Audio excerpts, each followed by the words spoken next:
नमस्कार। प्रादेशिक समाचार के साथ मैं सानू शर्मा।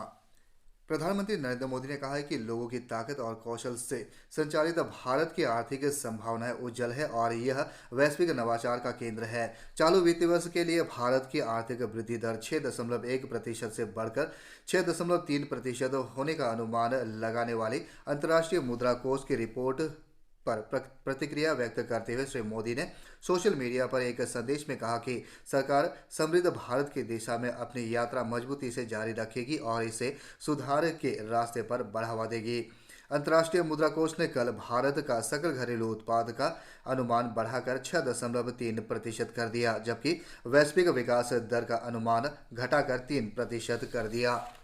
प्रधानमंत्री नरेंद्र मोदी ने कहा कि एशियाई खेलों में भारतीय एथलीटों का उत्कृष्ट प्रदर्शन उनकी सच्ची खेल भावना का उदाहरण है। उन्होंने कहा कि यह एशियाई खेलों के दौरान भारत का अब तक का सर्वश्रेष्ठ प्रदर्शन है और इसमें भारत की पदक तालिका उसकी सफलता का प्रमाण है। श्री मोदी ने कहा कि भारतीय खिलाड़ियों ने इतिहास रचा है और आने वाले पीढ़ियों का मार्ग प्रशस्त किया है।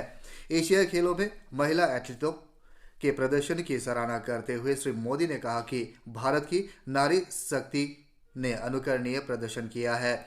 इस अवसर पर खेल मंत्री अनुराग सिंह ठाकुर ने पदक विजेताओं को बधाई दी। उत्तरी सिक्किम के मंगम जिले के आपदा प्रभावित क्षेत्रों के लोगों को सुरक्षित स्थानों पर पहुंचाने की प्रक्रिया तेज हो गई है।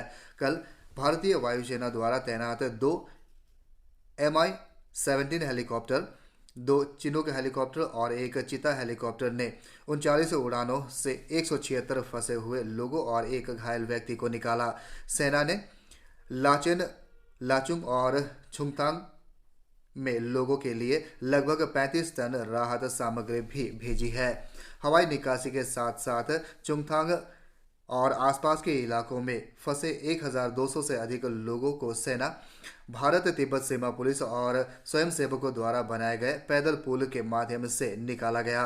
विभिन्न विभाग और सिक्किम के ट्रैवलर्स एजेंट एसोसिएशन के अधिकारी निकासी प्रक्रिया को सुविधाजनक बना रहे हैं।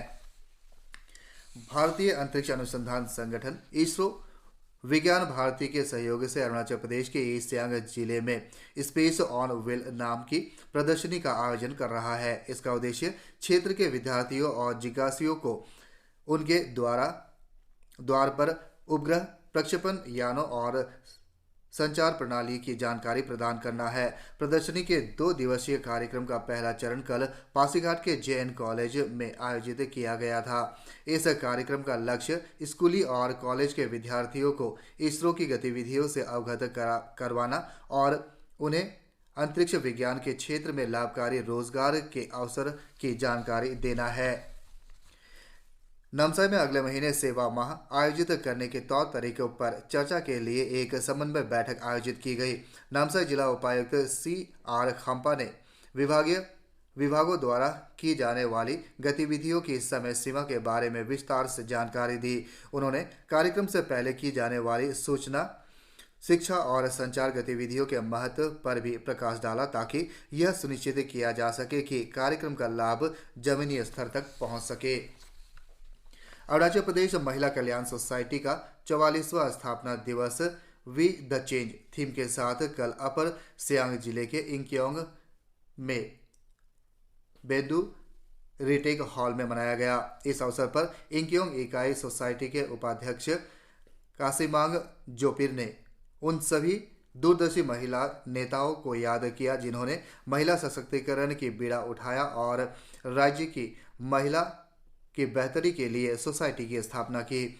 इसी तरह जेंगिंग, मारियांग और टुटिंग में भी स्थापना दिवस मनाया गया। इस बीच टुटिंग में नए सोसाइटी कार्यालय का भी उद्घाटन किया गया। राजीव गांधी विश्वविद्यालय के प्रबंध विभाग और कृषि विज्ञान संकाय द्वारा हाल ही में रोनो हिल्स परिसर में ग्राहक मूल्य सृजन, बेकार या टिकाऊ विषय पर 1 दिवसीय मास्टर क्लास समावेशी डिजाइन आधारित रोड मैप का आयोजन किया गया। निदेशक PGPM great lake institute of management Gurgaon के प्रोफेसर वेंकटेश्वर उमाशंकर ने उपभोक्ताओं के लिए टिकाऊ और समावेशी उत्पाद डिजाइन पर जानकारी दी। इसी के साथ ही समाचार बुलेटिन समाप्त हुआ। नमस्कार।